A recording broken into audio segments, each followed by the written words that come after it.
Hello everyone, welcome back to our channel. In this video, I'm going to show you how to view your recent call history on an Android phone. This feature allows you to easily see all of your dialed and received calls and gives you the option to call them back directly from the list.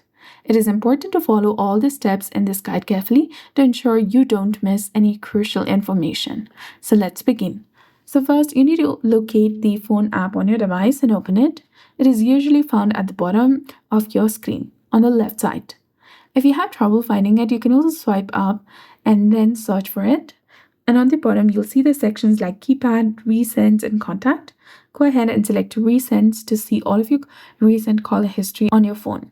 The call histories will be labeled according to the date, like today, yesterday, and other dates. If you want to go ahead and delete any call history, tap and hold on to that, and then tap on delete from the bottom of the screen and tap on delete again to confirm. If you tap on the three dots in the top right, you'll be able to see messages, blocked calls, call time. You can view and edit tags as well, and you can access the settings of your phone. So that's it. I hope you found this video helpful. If you did, please like, share, and subscribe. Thanks for watching. We'll see you again in the next one.